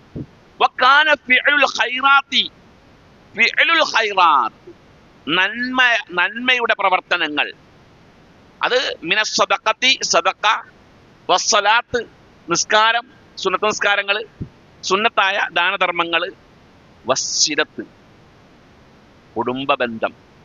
കുടുംബബന്ധം സ്ഥാപിക്കൽ. അത് ഇവിടെ ശരിക്കും നമ്മൾ റൗണ്ട് ചെയ്ത് പറയേണ്ട ഒരു കാര്യമാണ്. കാരണം എന്ന് വെച്ച് കഴിഞ്ഞാൽ ബന്ധങ്ങൾ അറ്റുപോയിക്കൊണ്ടിരിക്കുക, ബന്ധങ്ങൾ പൂർണ്ണമായും പോയിക്കൊണ്ടിരിക്കുകയാണ്. ബന്ധങ്ങൾക്ക് വാല്യൂ ഇല്ലാത്ത ഒരു സാഹചര്യങ്ങളിലേക്ക് പോയേക്കാം. മുമ്പൊക്കെ വാപ്പാട അനിയനൊക്കെ, വാപ്പാട മൂത്താപ്പ, എളാപ്പ എന്നൊക്കെ പറഞ്ഞാൽ വലിയ നിലവാരമായിരുന്നു. അമ്മാവൻ എന്നൊക്കെ പറഞ്ഞാൽ, ഉമ്മാടെ ആങ്ങള എന്നൊക്കെ പറഞ്ഞാൽ വാപ്പാനേക്കാളും വലിയ സ്ഥാനമായിരുന്നു അല്ലേ? ഇപ്പൊ അമ്മാവൻ എന്നുള്ളത് ഒരു വാല്യൂ ഇല്ലാത്ത സ്ഥാനമായി മാറി. അങ്ങനത്തെ ഒരു പരിഗണനയെ നമ്മുടെ തലമുറ നമ്മുടെ കുടുംബങ്ങൾക്ക് കൊടുക്കുന്നില്ലല്ലോ. ബന്ധങ്ങളെ സംബന്ധിച്ച് ചോദിച്ചാൽ കുട്ടികൾക്ക് ബന്ധങ്ങളെ സംബന്ധിച്ച് അറിയില്ല. അതാരാണ്, എന്താണ്, അവരോട് പെരുമാറുന്ന രീതി എങ്ങനെയാണ് എന്തറിയില്ല. അമ്മാവൻ വീട്ടിലുണ്ടെങ്കിൽ കുട്ടികൾ ഭയത്തോടുകൂടെ നിന്നിരുന്നൊരു കാലമുണ്ട്. ഭയങ്കര സ്നേഹവും ബഹുമാനവും ആദരവും. അമ്മാവൻ വരുന്നു എന്ന് പറയുമ്പോൾ സന്തോഷം കാണിച്ചിരുന്ന ഒരു കാലഘട്ടമുണ്ട്. അതൊക്കെ എടുത്തു കളഞ്ഞു പോയി. സത്യത്തിൽ നമ്മളൊക്കെ ബന്ധങ്ങളെ സംബന്ധിച്ച് സമൂഹത്തിൽ നമ്മുടെ മക്കളെ ഒന്ന് കുറേയും കൂടെ ബോധവൽക്കരിക്കേണ്ട ടൈമാണിത്. ആ ഓരോ ബന്ധങ്ങളും, അമ്മാവനാര്, എളാപ്പാര്, എളാമാര്, മൂത്താപ്പാര്, മുത്തുമ്മാര്, അവരുടെ മക്കളാര്, ഇങ്ങനെ എല്ലാത്തിനും. സത്യത്തിൽ ഞാൻ എൻ്റെ ഒരു സുഹൃത്ത് വന്നിട്ട് എന്നോട് പറഞ്ഞൊരു സംഭവമാണ്. മൗലവി, എൻ്റെ മോനെ ഒന്ന് നന്നായിട്ട് ഒന്ന് പറഞ്ഞ് അവനക്ക് കാര്യങ്ങൾ മനസ്സിലാക്കി കൊടുക്കണം. വാപ്പ ആരാണെന്നൊന്ന് പറഞ്ഞ് ബോധ്യപ്പെടുത്തി കൊടുക്കണം. സ്വന്തം വാപ്പ ആരാണെന്ന് ഒന്ന് ബോധ്യപ്പെടുത്തി കൊടുക്കണം. ഞാൻ ചോദിച്ചാൽ എന്താ നിങ്ങൾ അങ്ങനെ പറയാൻ കാരണം? നമ്മുടെ കോളേജിലത്തെ ഒരു രക്ഷിതാവാണ്. ഞാൻ പറയാൻ കാരണം എന്താ, അവൻ എന്നെ വിളിക്കണ പേര് സ്വിച്ച് ബോർഡ് എന്നാണ്. നേരിട്ട് വിളിക്കുന്നതല്ല. അവൻ ഫ്രണ്ട്സിനോട് സംസാരിക്കുമ്പോൾ പറയുന്നതാണ്, സ്വിച്ച് ബോർഡ് വീട്ടിലുള്ളതുകൊണ്ട് ഇന്ന് സംഭവം നടന്നിട്ടില്ല എന്ന്. അത് ഫ്രണ്ട്സിന്റെ കൂട്ടത്തിൽപ്പെട്ട ആളുകൾ ഈ ഉപ്പയെ പലതും പറഞ്ഞ് കളിയാക്കുന്നുണ്ട്. അത് അവർക്ക് യാതൊരു പ്രശ്നമില്ല. ഈ ഉപ്പ പോയിട്ട് ഇവന്റെ ഫ്രണ്ട്സിനോടൊന്ന് സംസാരിച്ചു, ദേഷ്യപ്പെട്ട് സംസാരിച്ചു, നിങ്ങൾ അവനെ വഴി തെറ്റിപ്പിക്കാനെന്ന് പറഞ്ഞ് സംസാരിച്ചു. അതിന് അവൻ വീട്ടിൽ വന്നിട്ട് പലതും പിടുത്ത് വലിച്ചെറിഞ്ഞ് ഭയങ്കര പ്രശ്നം ഉണ്ടാക്കി. അപ്പൊ ഫ്രണ്ട്സിനൊന്നും പറയാൻ പാടില്ല, വാപ്പാൻ എന്തും പറയാൻ കുഴപ്പമില്ല. അല്ലെങ്കിൽ മക്കൾ ഉപ്പാക്കിട്ടേക്കണ പേരുകൾ വളരെ വളരെ വിചിത്രമായ പേരുകളാണല്ലോ. സ്വിച്ച് ബോർഡ്, മെയിൻ സ്വിച്ച്, അതേപോലെ ഹെഡ്, അങ്ങനെ കുറെ പേരുകളുണ്ട്. അപ്പൊ അങ്ങനെ മക്കൾക്ക് ഇവരുടെ വാല്യൂ എന്താണ് എന്ന് അറിയാതെ പോകുന്നു എന്നുള്ളതാണ്. അതുകൊണ്ട് തന്നെയാണ് ഈ പുതിയ തലമുറയിൽ മറ്റേ ഈ ഒളിച്ചോട്ടവും അതേപോലെ ബന്ധങ്ങൾ അറ്റുപോകുന്നതും എല്ലാം ഉണ്ടാകുന്നതിൻ്റെ പ്രധാനമായ കാരണം ഈ വാല്യൂ എന്താണെന്ന് തിരിച്ചറിയാതെ പോകുന്നു എന്നുള്ളതുകൊണ്ടാണ്. സത്യത്തിൽ കുടുംബം എന്ന് പറഞ്ഞാൽ നമ്മളൊരു ക്ലാസ് എടുക്കേണ്ട വിഷയം തന്നെയാണ് കേട്ടോ. കുടുംബം എന്ന് പറഞ്ഞാൽ കൂടുമ്പോൾ ഇമ്പമുണ്ടാകുന്നത് എന്നാണ് കുടുംബത്തിൻ്റെ അർത്ഥം. അങ്ങനെയാണ്, കൂടുമ്പോൾ ഇമ്പമുണ്ടാകുന്നു എന്നാണ് കുടുംബത്തിൻ്റെ അർത്ഥം. അതെപ്പോഴാണ്? ആ കാലഘട്ടം കഴിഞ്ഞുപോയി. ഇപ്പൊ കുടുംബം എന്ന് പറഞ്ഞാൽ കുടുംബ ഭൂകമ്പമാണ് ഉണ്ടാകുന്നത് അല്ലേ? കുടുംബ ഭയങ്കര പ്രശ്നങ്ങളാണ്. സോഷ്യൽ മീഡിയയിലേക്ക് നമ്മുടെ തലമുറ, നമ്മുടെ സമൂഹം അങ്ങോട്ട് കംപ്ലീറ്റ് മാറിയപ്പോൾ വീടിനകത്താണെങ്കിൽ തന്നെയും സോഫയിൽ വാപ്പ ഉണ്ടാകും, ഉമ്മ ഉണ്ടാകും, എല്ലാവരും ഉണ്ടാകും. പക്ഷെ എല്ലാവരുടെയും കയ്യിൽ മൊബൈലായിരിക്കും. ഭക്ഷണ ടേബിളിൻ്റെ അടുത്ത് എല്ലാവരുടെയും കയ്യിൽ മൊബൈലായിരിക്കും. മൊബൈൽ മാറ്റി വെച്ചുകൊണ്ട് വീട്ടിലേക്ക് കയറുന്ന ഒരു സാഹചര്യം, ഒരുമിച്ചിരിക്കുന്ന ഒരു സാഹചര്യം വളരെ കുറവാണ്. അതുകൊണ്ട് തന്നെയാണ് റിലേഷൻഷിപ്പിന്റെ വാല്യൂ എന്താണെന്ന് തിരിച്ചറിയാതെ പോകുന്നത്. അതുകൊണ്ട് തന്നെയാണ് പ്രണയങ്ങൾ കൂടുന്നതും പ്രണയക്കുരുക്കുകൾ കൂടുന്നതിൻ്റെയും പ്രധാനമായ കാരണം ഈ വാല്യൂ എന്താണെന്ന് തിരിച്ചറിയാത്തത് കൊണ്ടാണ്. ഇപ്പോൾ എൻ്റെ ഒരു സുഹൃത്ത് തന്നെ, നമ്മുടെ കോട്ടക്കൽ തന്നെയുള്ള ഒരാളാണ്. അദ്ദേഹത്തിൻ്റെ മകൾ വിവാഹിതയാണ്. ഒരു നോൺ മുസ്ലിമായ ഒരു ബസ് ഡ്രൈവറിൻ്റെ കൂടെ പോയി. ഒരു മാസം മുമ്പാണ് നടന്ന സംഭവമാണ്. അപ്പം ഞാൻ ഈ സംഭവം ഒന്നും അറിഞ്ഞിട്ടില്ല. ഞാൻ ഉംറ കഴിഞ്ഞ് വന്നപ്പോൾ ഞാൻ അദ്ദേഹമായിട്ട് ഇങ്ങനെ സ്വകാര്യമായി വേറെ ചില കാര്യങ്ങൾ സംസാരിക്കാൻ വേണ്ടി പോയപ്പോൾ മൂപ്പര് എന്നിൽ നിന്ന് ഒഴിഞ്ഞു മാറുക. അപ്പം അദ്ദേഹം കരുതിയിട്ട് ഞാൻ ഈ വാർത്ത അറിഞ്ഞിട്ട് മൂപ്പരോട് ചോദിക്കാൻ വേണ്ടി പോകുന്നത് പോലെയാണ് അദ്ദേഹം കരുതി. ഞാൻ അറിഞ്ഞിട്ടില്ല. പിന്നീട് അദ്ദേഹം എന്നോട് പറഞ്ഞ് ഞാൻ അങ്ങനെ ഒഴിഞ്ഞു മാറിയത് ഇതിൻ്റെ കാരണം കൊണ്ടാണ്. സങ്കടം തോന്നിപ്പോയി, വല്ലാത്തൊരു വിഷമമാണ്. വിവാഹിതയാണ്, ഭർത്താവുണ്ട്, നമ്മുടെയൊക്കെ പ്രവർത്തന രംഗത്ത് സജീവമായിരുന്നൊരു പെൺകുട്ടിയാണ്. പക്ഷെ എന്താ കാരണം എന്നുള്ളത് ഞാൻ ചകഞ്ഞു വന്നപ്പോൾ ഈ കുടുംബത്തിനകത്തുള്ള ബന്ധങ്ങളുടെ കുറവാണ്. എല്ലാവരും പലതിൻ്റെയും മുകളിലാണ്. അവർ ഡിസ്കസ് ചെയ്യാൻ ടൈമില്ല കുടുംബ ബന്ധങ്ങളെപ്പറ്റി. സ്നേഹിക്കാൻ ഉമ്മയില്ല, സ്നേഹം പ്രകടിപ്പിക്കാൻ വാപ്പ തയ്യാറല്ല. എല്ലാം അങ്ങനെ തന്നെ നമ്മുടെ സമൂഹത്തിൽ അങ്ങനെയുള്ളത്. ഇപ്പോൾ മാത്യു വെല്ലൂർ എന്ന് പറയുന്ന എൻ്റെ ഒരു പഴയ ഒരു പരിചയക്കാരൻ, ഡോക്ടറാണ്. 35 വർഷത്തോളം ഈ സൈക്കോളജി കൈകാര്യം ചെയ്തിരുന്ന ആള് ഒരുപാട് ഗ്രന്ഥങ്ങൾ എഴുതിയിട്ടുണ്ട്, മരണപ്പെട്ടു പോയി. ഞാൻ വേലൂർ ബാഖിയാത്ത് സാലിയാത്തിൽ പഠിക്കുന്ന കാലഘട്ടത്തിൽ അദ്ദേഹത്തിനെ ഞാൻ അവിടെ CMC ഹോസ്പിറ്റലിൽ വെച്ചിട്ട് പരിചയപ്പെട്ട നല്ല ഒരു ചിന്തകനും കൂടിയാണ്. ഒരുപാട് ഗ്രന്ഥങ്ങൾ എഴുതിയിട്ടുണ്ട്. ലൈംഗിക വിജ്ഞാനകോശം എന്ന പേരിൽ ഒരു പുസ്തകം തന്നെ അദ്ദേഹത്തിനുണ്ട്. അദ്ദേഹത്തിൻ്റെ ദാമ്പത്യം ബന്ധനം എന്ന പേരിൽ ഒരു പുസ്തകമുണ്ട്.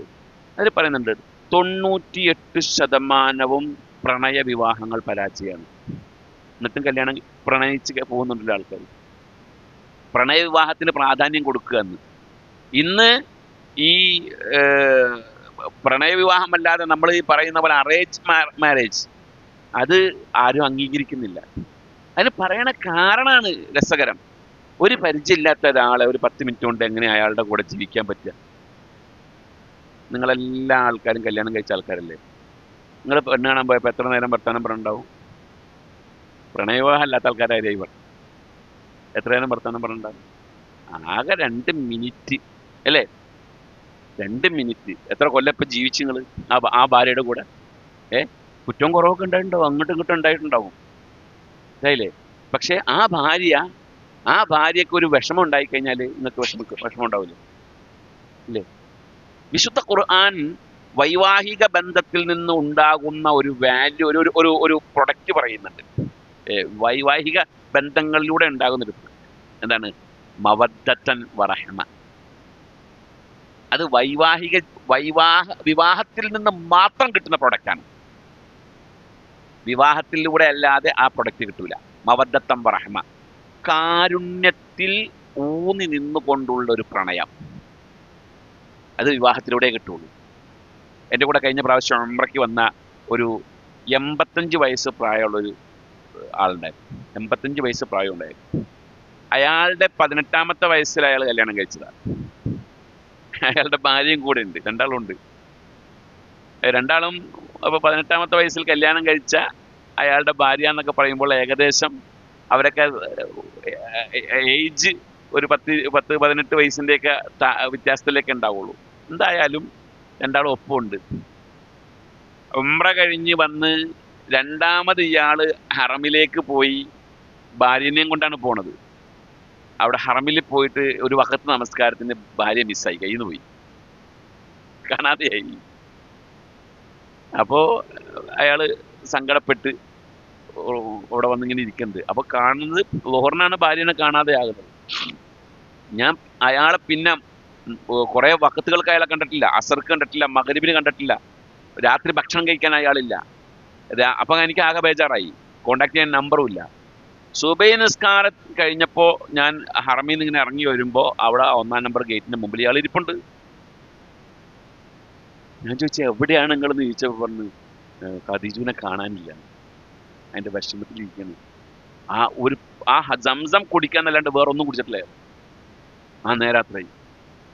ഞാൻ സമാധാനിപ്പിച്ചു, വാ നമുക്ക് നോക്കാം, നിങ്ങൾ വാ റൂമിലേക്ക് വാന്ന് പറഞ്ഞ റൂമിൽ കൊണ്ടുപോയി അവിടെ ഇരുത്തി അന്വേഷിക്കാൻ പോയി.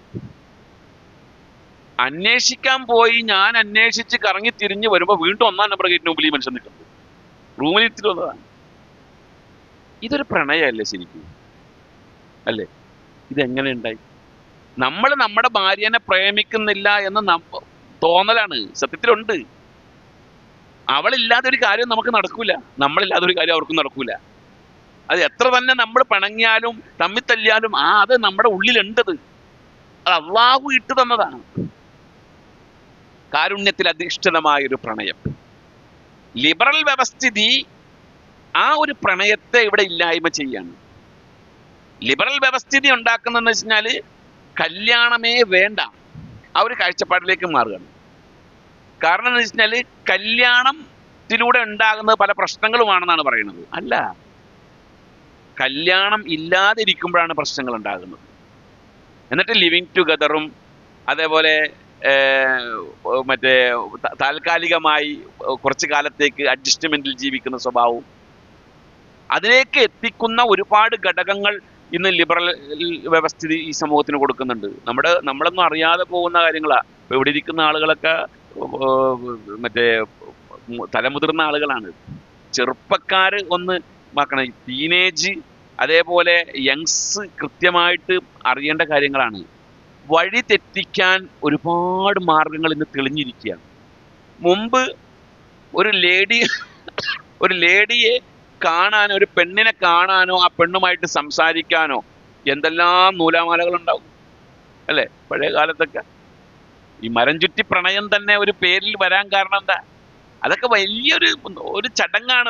ഒരു പെണ്ണിനെ കാണുക, സംസാരിക്കുക, അവരുമായിട്ട് ഒരു റിലേഷൻഷിപ്പ് ആയി വരിക എന്നുള്ളത് ഭയങ്കര ഒരു ബാലികേറാമലയായി കിടന്നിരുന്ന ഒരു കാലഘട്ടമാണ്. ഇന്നങ്ങനെയല്ല. മൊബൈൽ ഫോണിൽ ഒരു ആപ്പ് അങ്ങോട്ട് ഇൻസ്റ്റാൾ ചെയ്താൽ മതി. ഇത് തുറന്ന അപ്പം അതിൽ വരണത് എന്താണ്? ആ ആപ്പ് ഇൻസ്റ്റാൾ ചെയ്യുക, ഈ ആപ്പ് ഇൻസ്റ്റാൾ ചെയ്യുക. അതങ്ങോട്ട് ചെയ്ത് കഴിഞ്ഞാൽ പിന്നെ അതുവഴി ഫ്രണ്ട്സായി. ഏത് ലോകത്തുള്ള പെണ്ണാണെങ്കിലും ഇതിലേക്ക് വരും. മലയാളി വേണോ മലയാളി, തമിഴത്തി വേണോ തമിഴത്തി, ഏത് ആണ് എല്ലാം അതിലുണ്ടാകും. എത്രയാ പരസ്യം കാണിക്കുന്നുണ്ട്, ഒരു ചായ കുടിക്കണ പൈസ പോലും വേണ്ട.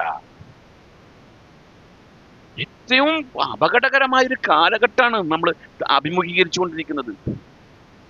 അവിടെയാണ് ഈ പ്രണയബന്ധങ്ങൾക്ക് വാല്യൂ കൽപ്പിക്കുന്നു, കുടുംബ ബന്ധങ്ങളുടെ വാല്യൂ ഇല്ലാതെയാക്കും.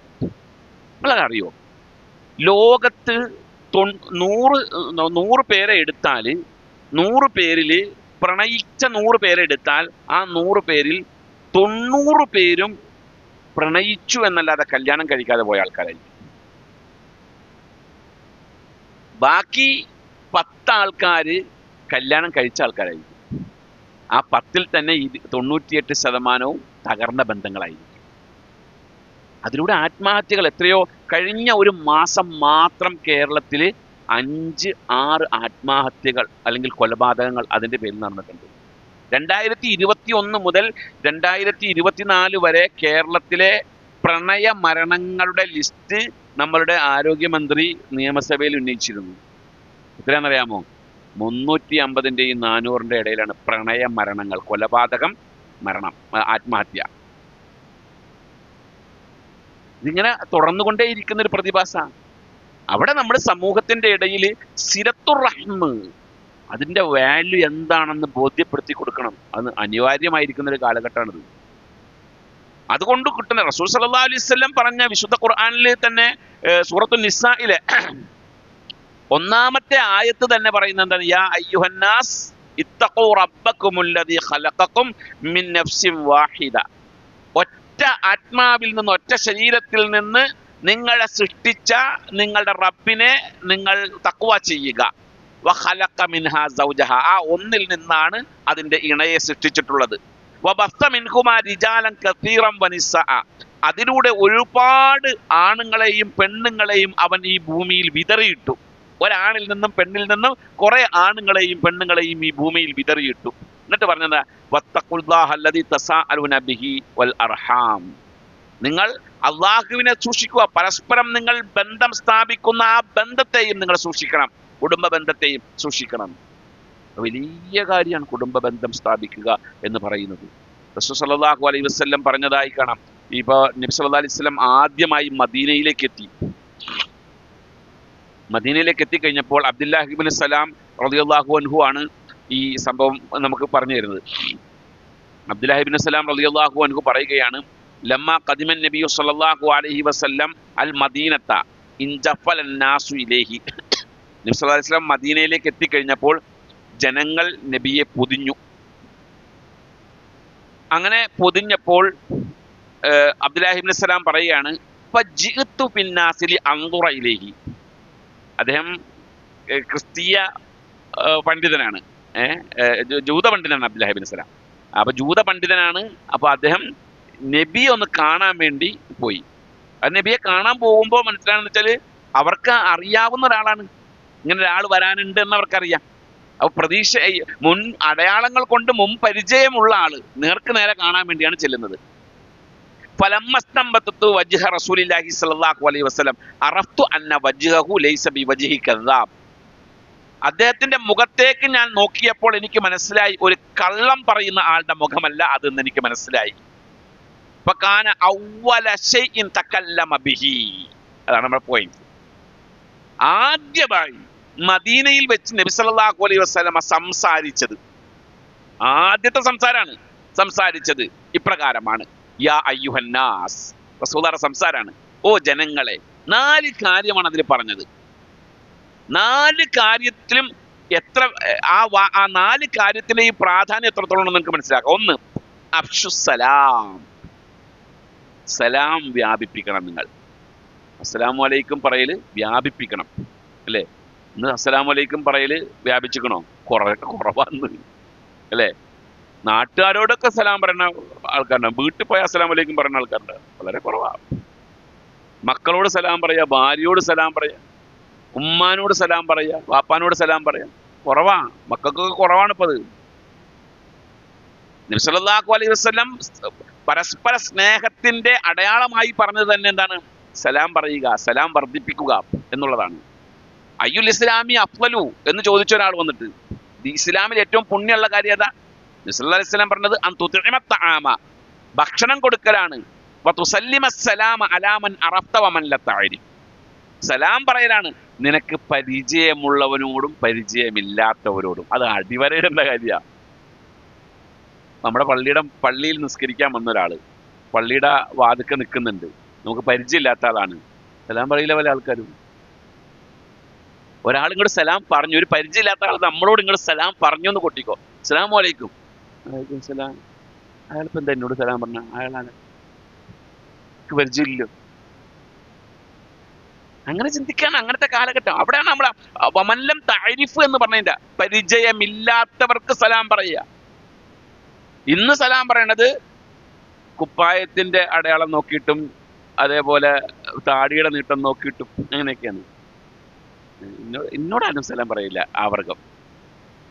എന്നോട് സലാം പറയില്ല, എന്നെ കാണുമ്പോൾ മോൻ തിരിച്ചു പറയും. അപ്പൊ ഞാൻ പിന്നെയും പറയും അസ്സലാമു അലൈക്കും, മോൻ തിരിച്ചു പറയും. ഞാൻ ഈ വിഷയത്തെ സംബന്ധിച്ച് മദീനയിൽ ദർസ് നടത്തിക്കൊണ്ടിരിക്കുന്ന ഷെയ്ഖിനോട് ഒരിക്കലും ചോദിച്ചു. അതായത് നമ്മൾ അങ്ങോട്ട് സലാം പറഞ്ഞിട്ട് സലാം മടക്കാതെ നമ്മളെ വിദഅത്തുകാരായി കാണുന്ന മുബത്തദികളായ ആളുകൾ, അവർ മുബത്തദികളാണ്, അവരോട് നമ്മൾ സലാം പറയേണ്ടതുണ്ടോ? നമ്മൾ പറയണം, നമ്മൾ പറഞ്ഞുകൊണ്ടിരിക്കണം, അതിൻ്റെ കൂലി നമുക്ക് കിട്ടും. അങ്ങനെയുണ്ട് ചില ആൾക്കാർ, ഞാൻ പറഞ്ഞ സലാം പറഞ്ഞിട്ടാവും മടക്കണല്ലോ, എന്നാൽ പിന്നെ ഇനി ഞാൻ സലാം പറയുന്നില്ല. അങ്ങനെ ഇരിക്കാൻ പാടില്ല. നമ്മൾ സലാം പറഞ്ഞുകൊണ്ടേയിരിക്കണം. അത് വലിയ മഹത്വമുള്ള കാര്യം. നമുക്കതൊരു ഒരു സബ്ജക്റ്റായിട്ട് കൈകാര്യം ചെയ്യേണ്ട ഒരു വിഷയമാണ്. അതിൻ്റെ രീതികളും അതിൻ്റെ ഓരോ മഹത്വങ്ങളും ഒക്കെ പറയാനുണ്ട്, അദബുകൾ ഒക്കെ ഉണ്ട് പറയാൻ. അതൊക്കെ നമുക്ക് പറയാം, ഇതാട്ടെ. അപ്പോൾ അഫ്ഷുസ്സലാം ഒന്നാമത് പറഞ്ഞതാണ്, സലാം പറയുക. സലാം പറയുക എന്ന് പറയുമ്പോൾ അത് ആരുമായിട്ടുള്ള ബന്ധ? പൊതുസമൂഹവുമായിട്ടുള്ള ബന്ധമാണ്, അല്ലേ? ഈ സദസ്സിലേക്ക് കയറി വരുന്ന ഞാൻ ഈ സദസ്സിലേക്ക് കയറി വന്നു, ഈ സദസ്സിലിരുന്ന് ഞാനൊന്നും മിണ്ടാതെ ഇവിടെ ഇരുന്ന് എന്തെങ്കിലുമൊക്കെ വർത്താനം പറഞ്ഞുകൊണ്ടിരിക്കുകയാണെങ്കിൽ ഞാൻ നിങ്ങളുമായിട്ടുള്ള ബന്ധത്തിന് വാല്യൂ എന്തിരിക്കുന്നു? ഈ സദസ്സിലേക്ക് ഒരാൾ കയറി വന്ന് അസ്സലാമു അലൈക്കും എന്ന് പറഞ്ഞു, അപ്പൊ നമ്മളും അയാളും തമ്മിലൊരു ബന്ധമായി. എന്ത് ബന്ധം? ആദർശ ബന്ധം അല്ലേ? അതാണ് ഒരു ബന്ധം അവിടെ സ്ഥാപിക്കുകയാണ് സലാം പറയുന്നതിലൂടെ. രണ്ടാമത് പറഞ്ഞു ഭക്ഷണം കൊടുക്കണം. അത് വലിയ കാര്യമാണ്. ഭക്ഷണം കൊടുക്കുക, അത് ഇന്നത്തെ കാലഘട്ടത്തിൽ അത് പ്രത്യേകം പറയേണ്ട ആവശ്യമില്ല. കാരണം ആ വിഷയത്തിലൊക്കെ നമ്മുടെ ആളുകളൊക്കെ ഒരുപാട് അപ്ഡേറ്റ് ആയി പോയി കഴിഞ്ഞു. അത് എല്ലാവരും അപ്ഡേറ്റ് ആയി പോയി. ഭക്ഷണം കൊടുക്കുന്ന കാര്യത്തിൽ പട്ടിണിക്കാർ കുറഞ്ഞു, അൽഹംദുലില്ലാ, അത് നല്ല കാര്യമാണ്. മൂന്നാമത്തത് എന്താണ്? വസിലത്തുർ റഹം, കുടുംബ ബന്ധം സ്ഥാപിക്കുക. മൂന്നാമത് പറഞ്ഞു കുടുംബ ബന്ധം സ്ഥാപിക്കുക. നാലാമത് പറഞ്ഞു വസല്ലു ബില്ലൈലി വന്നാസു നിയാമുൻ, ജനങ്ങളൊക്കെ ഉറങ്ങുമ്പോൾ രാത്രി എഴുന്നേറ്റ് നിസ്കരിക്കുക. 4 കാര്യങ്ങളാണ് മദീനയിലേക്ക് എത്തിയപ്പോൾ റസൂലുള്ളാഹി ആദ്യമായിട്ടുള്ള പ്രഭാഷണത്തിൽ പറഞ്ഞത്. ആ 4 കാര്യങ്ങളിൽ 3 കാര്യങ്ങളും എന്താണ്? ബന്ധങ്ങളുടെയാണ് അല്ലേ? സലാം പറയുന്നതിലൂടെ ഒരു ബന്ധം, ഭക്ഷണം വാങ്ങിച്ചു കൊടുക്കുമ്പോൾ അതൊരു ബന്ധമായി മാറുകയാണ്. ഭക്ഷണം കൊടുക്കുന്നതിലൂടെ ഒരു ബന്ധം, കുടുംബ ബന്ധം സ്ഥാപിക്കുന്നതിലൂടെ ഒരു ബന്ധം. വലിയ ഗൗരവമുള്ള വിഷയ കുടുംബ ബന്ധം. അല്ലാഹു തആല എല്ലാ വസ്തുക്കളെയും സൃഷ്ടിച്ചു, അർവാഹുകളെ സൃഷ്ടിച്ചു, ആത്മാവുകളെ സൃഷ്ടിച്ചു, എല്ലാത്തിനെയും സൃഷ്ടിച്ചു. സൃഷ്ടിച്ചതിന് ശേഷം ഓരോ സൃഷ്ടികളുടെയും വിഷയങ്ങൾ പരസ്പരം പറഞ്ഞു. അതിലെല്ലാം ഉണ്ട്. ഈ ഭൂമിയിലേക്ക് ആവശ്യമായ എല്ലാ കാര്യങ്ങളെയും സൃഷ്ടിച്ചിട്ട് ഓരോരുത്തർക്കുമുള്ള വിഹിതങ്ങൾ അല്ലാഹു തആല പറഞ്ഞു. അങ്ങനെ പറഞ്ഞപ്പോൾ ഇന്നല്ലാഹ ഖലഖൽ ഖൽഖ ഹത്താ ഇദാ ഫറഗ മിൻഹും, സൃഷ്ടിക്കലും അതിൻ്റെ പ്രവർത്തനങ്ങളും അവരുടെ വിഹിതങ്ങളൊക്കെ അല്ലാഹു തആല പൂർത്തിയാക്കി കഴിഞ്ഞപ്പോൾ ഖാമത്തിൽ റഹമു, കുടുംബ ബന്ധം എഴുന്നേറ്റ് നിന്നു. കുടുംബ ബന്ധം എഴുന്നേറ്റ് നിന്നു. കുടുംബ ബന്ധം എഴുന്നേറ്റ് നിന്നു എന്ന് പറഞ്ഞാൽ ഒന്നിരിക്കൽ കുടുംബ ബന്ധവുമായി ബന്ധപ്പെട്ടുകൊണ്ട് അള്ളാഹു നിയോഗിച്ച മലക്കായിരിക്കും നിന്നിട്ടുണ്ടാകുക. അതിന്റെ ചുമതലയുള്ള മലക്ക് എഴുന്നേറ്റ് നിന്നിട്ടുണ്ടാകും. അതല്ലെങ്കിൽ കുടുംബ ബന്ധം എന്ന് പറയുന്ന ആ കാര്യത്തിന് തന്നെ അള്ളാഹു താല എഴുന്നേറ്റ് നിൽക്കുക എന്നുള്ളൊരു സംഭവം കൊടുത്തിട്ടുണ്ട്. അള്ളാന്റെ ലോകമാണ്, പരലോകമാണ്, നമുക്കറിയില്ല അതിന്റെ രീതി എന്താന്ന്. എന്തായാലും കുടുംബ ബന്ധം എഴുന്നേറ്റ്, നമുക്ക് കുറച്ചും കൂടെ മനസ്സിലാകാൻ കഴിയുന്ന രീതി കുടുംബ ബന്ധവുമായി ബന്ധപ്പെട്ടുകൊണ്ടുള്ള മലക്ക് എഴുന്നേറ്റ് നമ്മൾ നോക്കാം. എന്നിട്ട് പറഞ്ഞു, ഞാനുമായി ബന്ധം സ്ഥാപിക്കുന്നവരുടെ പദവി ഒന്ന് വ്യക്തമാക്കണം. കുടുംബ ബന്ധം സ്ഥാപിക്കുന്ന ആളുടെ വാല്യൂ ഒന്ന് വ്യക്തമാക്കണം എന്ന് കുടുംബബന്ധം പറഞ്ഞു. അല്ലാഹു തആല പറഞ്ഞു, നഅം അമാ തർളൈന അൻ അസില മൻ വസലക വഅഖതഅ മൻ ഖതഅക. കുടുംബ ബന്ധം സ്ഥാപിക്കുന്നവർക്കുള്ള വാല്യൂ അല്ലാഹു പറയുകയാണ്. നീയുമായി ബന്ധം സ്ഥാപിക്കുന്നവരുമായി ഞാനും ബന്ധം സ്ഥാപിക്കും, നീയുമായി ബന്ധം മുറിക്കുന്നവരുമായി ഞാനും ബന്ധം മുറിക്കും. നിസ്കാരത്താകുമ്പോ എത്ര കട്ടിക്കുണ്ടായിട്ട് എന്താ കാര്യം? ഭയങ്കര ആളാണ്. 5 നേരം നിസ്കരിക്കണ ഭയങ്കര സംഭവമാണ്. ഒരുപാട് ദാനധർമ്മങ്ങളൊക്കെ ചെയ്യുന്ന, ഹജ്ജ് പത്രധർമ്മങ്ങളൊക്കെ ഒരുമിച്ച് ചെയ്യുന്ന ആളാണ്. സംഗതിയൊക്കെ ശരി തന്നെയാണ്. പക്ഷേ ബന്ധങ്ങൾ മുറിച്ചു കളഞ്ഞ ആളാണ്. അള്ളാഹുമായിട്ട് ഒരു ബന്ധം ഉണ്ടാവില്ല. അള്ളാഹ് മുറിച്ചു കളയും. അള്ളാഹു തിരിഞ്ഞു നോക്കുകയില്ല എന്നുള്ളത്, കാരണം ഞാൻ മുഅ്മിനാണ് എന്നതിന്റെ അടയാളം. മൻ കാന യുഅ്മിനു ബില്ലാഹി വൽ യൗമിൽ ആഖിർ, റസൂലുള്ളാഹി പറഞ്ഞതാണ് സല്ലല്ലാഹു അലൈഹി വസല്ലം. മൻ കാന യുഅ്മിനു ബില്ലാഹി വൽ യൗമിൽ ആഖിർ, ആരെങ്കിലും അള്ളാഹുവിലും അന്ത്യദിനത്തിലും വിശ്വസിക്കുന്നവരാണ് എങ്കിൽ ഫൽ യസിൽ റഹിമഹു, അവൻ ബന്ധം സ്ഥാപിക്കട്ടെ, കുടുംബ ബന്ധം സ്ഥാപിക്കട്ടെ.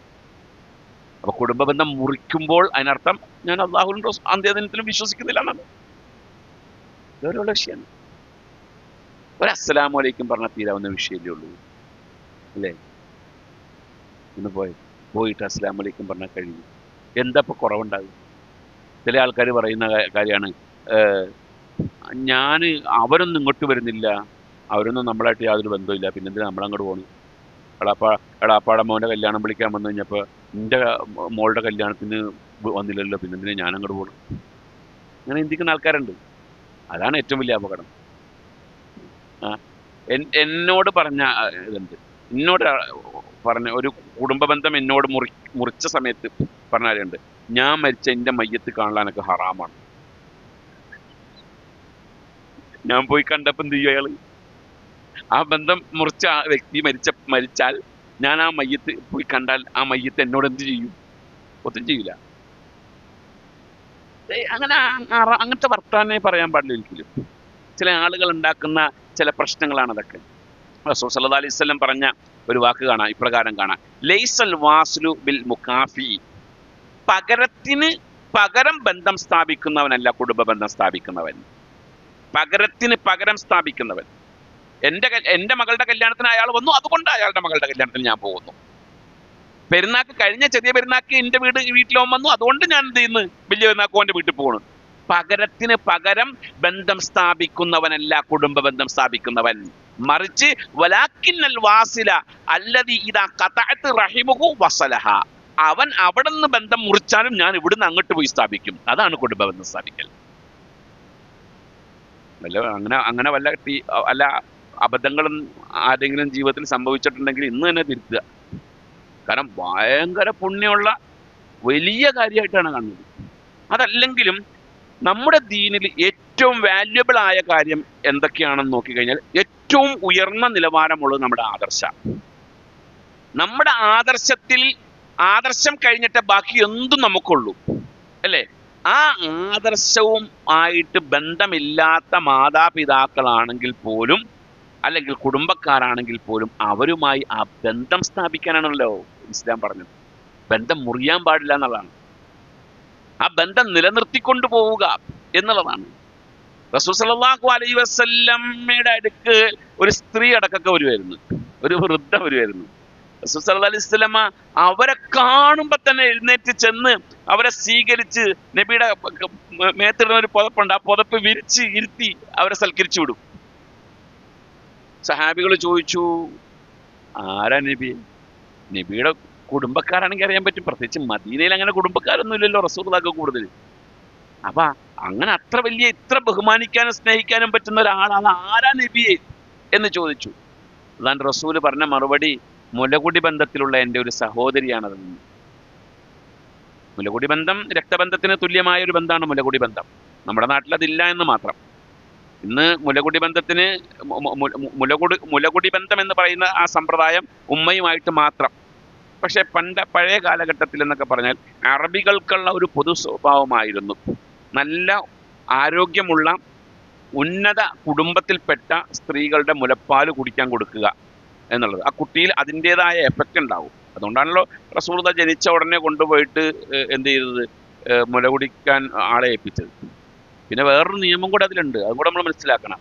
അതായത് അത് ഇസ്ലാമിൻ്റെ ഒരു തത്വമാണ്. അതായത് ഒരു കുട്ടിയെ പ്രസവിക്കുക എന്ന ഉത്തരവാദിത്തമാണ് ആർക്കുള്ളൂ? ഉമ്മക്കുള്ളൂ. പ്രസവിക്കുക എന്നുള്ള ഉത്തരവാദിത്തം. മുല കൊടുക്കുക, പാല് കൊടുക്കുക എന്നുള്ളത് ഉമ്മ ഉത്തരവാദിത്തമായി കൊണ്ട് നടക്കുന്നതാണ്. ഒരു ഉമ്മ പറയാണ്, ഭർത്താവിനോട് പറയാണ്, എനിക്ക് വയ്യ മുല കൊടുക്കാൻ, പാല് കൊടുക്കാൻ കഴിയില്ല എനിക്ക്, നിങ്ങൾ അതിന് വേറെ ആളെ ഏൽപ്പിച്ചോ എന്ന് പറഞ്ഞാൽ ഭർത്താവിൻ്റെ ഉത്തരവാദിത്തമാണത്, ആളെ കൊടുക്കൽ.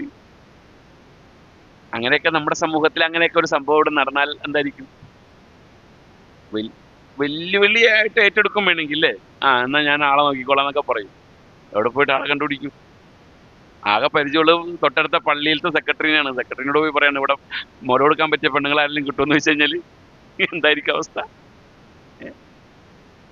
നാട് മുഴുവൻ മുല കൊടുക്കാൻ പറ്റിയ ഒരു പെണ്ണെ കിട്ടുമെന്ന് അന്വേഷിച്ച് നടന്നു, കിട്ടിയില്ല. തിരിച്ച് വീട്ടിൽ ചെല്ലുമ്പോൾ ഭാര്യ പറയാണ്, എവിടെയും കിട്ടിയില്ല അല്ലേ? ശരി, അങ്ങനെ ഒരാൾ എൻ്റെ അടുത്തുണ്ടെങ്കിൽ നിങ്ങൾ എത്ര ശമ്പളം കൊടുക്കുന്നു വെച്ചാൽ നമ്മൾ വാശിയിൽ പറയും, വേണമെങ്കിൽ 1 ലക്ഷം വേണമെങ്കിൽ മാസം കൊടുക്കാന്ന് പറയും. കിട്ടൂല എന്നറിയാം, ഉറപ്പാണ് അല്ലേ? 1 ലക്ഷം വേണമെങ്കിൽ ഞാൻ മാസം കൊടുത്തോളാം. അങ്ങനെ 24 മാസമാണല്ലോ കൊടുക്കാനുള്ളത്. അപ്പോൾ 24 ലക്ഷം രൂപ ഞാൻ എന്ത് ചെയ്തോളാം, കൊടുത്തോളാം എന്ന് വേണമെങ്കിൽ വാശിക്ക് പറയും. അപ്പോൾ അവള് പറയണ, 24 ലക്ഷം രൂപ എനിക്ക് എന്തൊക്കെ ഞാൻ കൊടുത്തോളാം എന്ന് പറഞ്ഞാലോ കൊടുക്കുമോ? അതാണ് ഏറ്റവും വാല്യൂ ഉള്ള കാര്യങ്ങളാണ് അതൊക്കെ നമ്മൾ മനസ്സിലാക്കേണ്ടത്. എന്തായാലും അതെൻ്റെ മുലകുടി ബന്ധത്തിലുള്ള സഹോദരിയാണെന്ന് നബി സല്ലല്ലാഹു അലൈഹി വസല്ലം പറഞ്ഞു. അപ്പം നമുക്ക്, ഞാൻ പറഞ്ഞ വിഷയത്തിലേക്ക് വരാം, ഖബർ ശിക്ഷയിൽ നിന്ന് നമുക്ക് ആശ്വാസം ലഭിക്കാനുള്ള ഒരു വലിയ മുതൽക്കൂട്ടായിട്ടാണ് കുടുംബ ബന്ധത്തെ കാണുന്നത്. അത് നമ്മുടെ ഖബറിൽ നമ്മളോടൊപ്പം ഉണ്ടാവുന്ന പറയുന്നു. ഏതെങ്കിലും നമ്മുടെ അമലുകൾ പഴുതുകൾ സംഭവിച്ചാൽ ആ പഴുതുകളിലൂടെ നമുക്ക് ശിക്ഷയുടെ എന്തെങ്കിലും ഒരു ഭാഗം നമ്മളെ ബാധിച്ചാൽ കുടുംബ ബന്ധം അത് നമുക്ക് പ്രൊട്ടക്ഷൻ തരും എന്നുള്ളത് നാളെ ഖബറിൽ ഉണ്ടാകും എന്നുള്ളതാണ് പഠിപ്പിക്കുന്നത്. അങ്ങനെ ഒരുപാട് കാര്യങ്ങളുണ്ട്. നമുക്കത് ഇൻഷാ അല്ലാ ഒരു സബ്ജക്റ്റായിട്ട് ഈ കുടുംബ ബന്ധവും സലാം പറയലൊക്കെ നമുക്ക് ചർച്ചയ്ക്ക് എടുക്കാം ഇൻഷാ അല്ലാ. എൻ്റെ അഭിപ്രായത്തിൽ നമ്മൾ ഈ സംസാരിച്ച് പോകുന്നത് എല്ലാ ദിവസവും ക്ലാസ് വെക്കേണ്ടി വരും തോന്നുന്നു. കാരണം അത്രമാത്രം വിഷയങ്ങൾ ചർച്ച ചെയ്യാനുണ്ട് നമുക്ക്. അപ്പോൾ നമ്മൾ അമലു സാലിഹാത്തുകൾ ഖബറിലേക്ക് നമുക്ക് സഹായമായിട്ടുണ്ടാവും. മൂന്നാമത്തേത് അഷഹാദത്തു, ഷഹീദ്. ഞാൻ കഴിഞ്ഞ ക്ലാസ്സിൽ പറഞ്ഞിരുന്നു. ആ ഷഹീദിനെ സംബന്ധിച്ച് പറയുന്നത് കാരണം ലിഷഹീദി ഇൻദല്ലാഹി സിത്തു ഹിസാലിൻ, ഒരു ഷഹീദിന് അള്ളാന്റെ അടുക്കൽ 6 ഗുണങ്ങൾ കിട്ടുന്നുണ്ട്. ഒന്ന്, യുഗ്ഫറു ലഹു ഫി അവ്വലി ദഫഅത്തിൻ മിൻ ദമിഹി, ആദ്യമായി ചിന്തുന്ന രക്തത്തിൽ നിന്ന് തന്നെ എന്ത് ചെയ്യും, അവന്റെ പാപം അല്ലാഹു തആല മുഴുവൻ പുറത്തു കൊടുക്കും. വയുറാ മഖഅദഹു മിനൽ ജന്ന, സ്വർഗ്ഗത്തിലെ സ്ഥാനം എന്താണെന്ന് ആ സമയത്ത് അല്ലാഹു കാണിച്ചു കൊടുക്കും.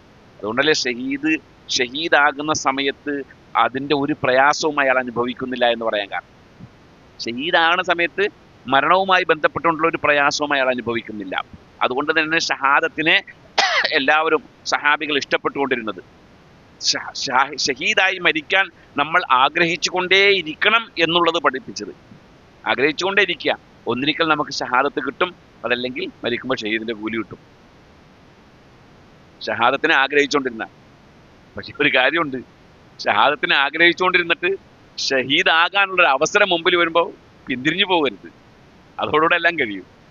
അതും ഇതിന്റെ ഭാഗമാണ്. ഇതുമായിട്ട് മൂന്നാമത്തേത് യുജാറു മിൻ അദാബിൽ ഖബർ. കണ്ടോ, ഷഹീദിന് ഖബർ ശിക്ഷയെ തൊട്ട് അല്ലാഹു തആല സംരക്ഷണം കൊടുക്കുന്നതാണ്.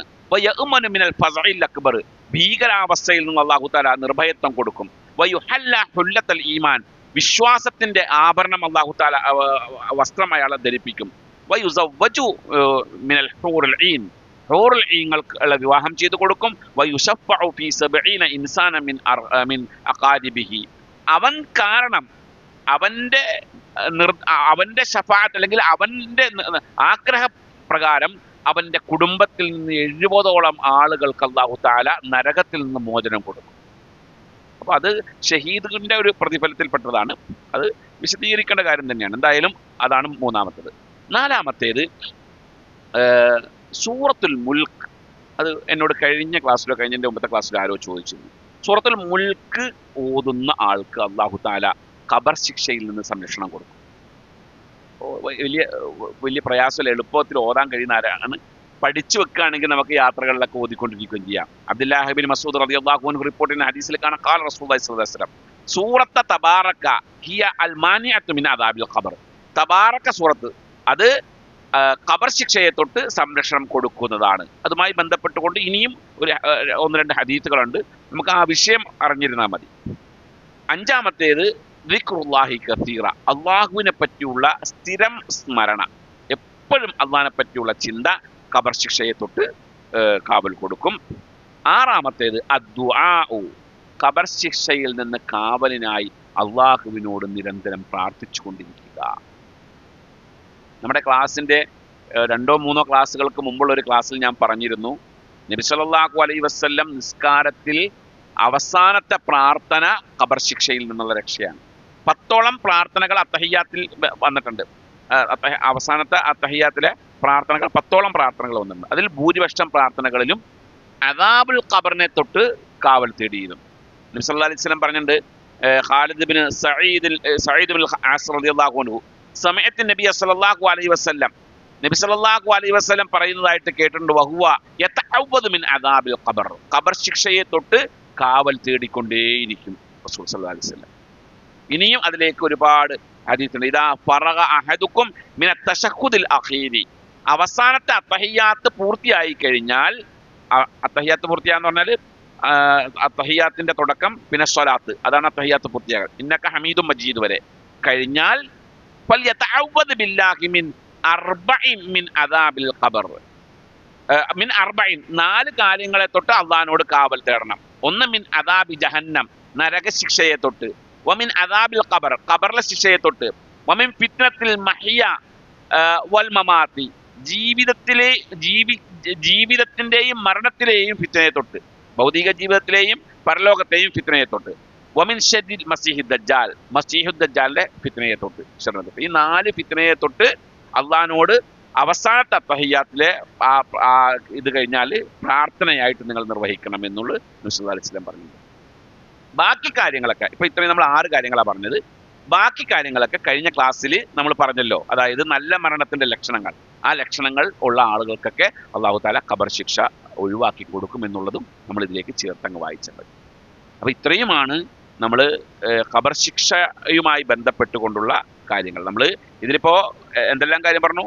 ഖബർ ശിക്ഷയ്ക്ക് കാരണമാകുന്ന പാപങ്ങൾ പറഞ്ഞു, നല്ല മരണത്തിന്റെ ലക്ഷണങ്ങൾ പറഞ്ഞു, ഖബർ ശിക്ഷയിൽ നിന്ന് മോചനം ലഭിക്കാനുള്ള നന്മകളെ സംബന്ധിച്ച് പറഞ്ഞു. 3 പോയിന്റ്. നമുക്ക് ഹിസാബ് പറയാനുണ്ട്, വിചാരണ പറയാനുണ്ട്. അതുമായി ബന്ധപ്പെട്ടുള്ള ചർച്ചകളൊക്കെ നടക്കാനുണ്ട് ഇൻഷാ അല്ലാഹ്. അതെല്ലാം നമുക്ക് അടുത്ത ക്ലാസ്സിൽ. ഞാൻ 3 ആഴ്ച ലീവ് പറയാണ്.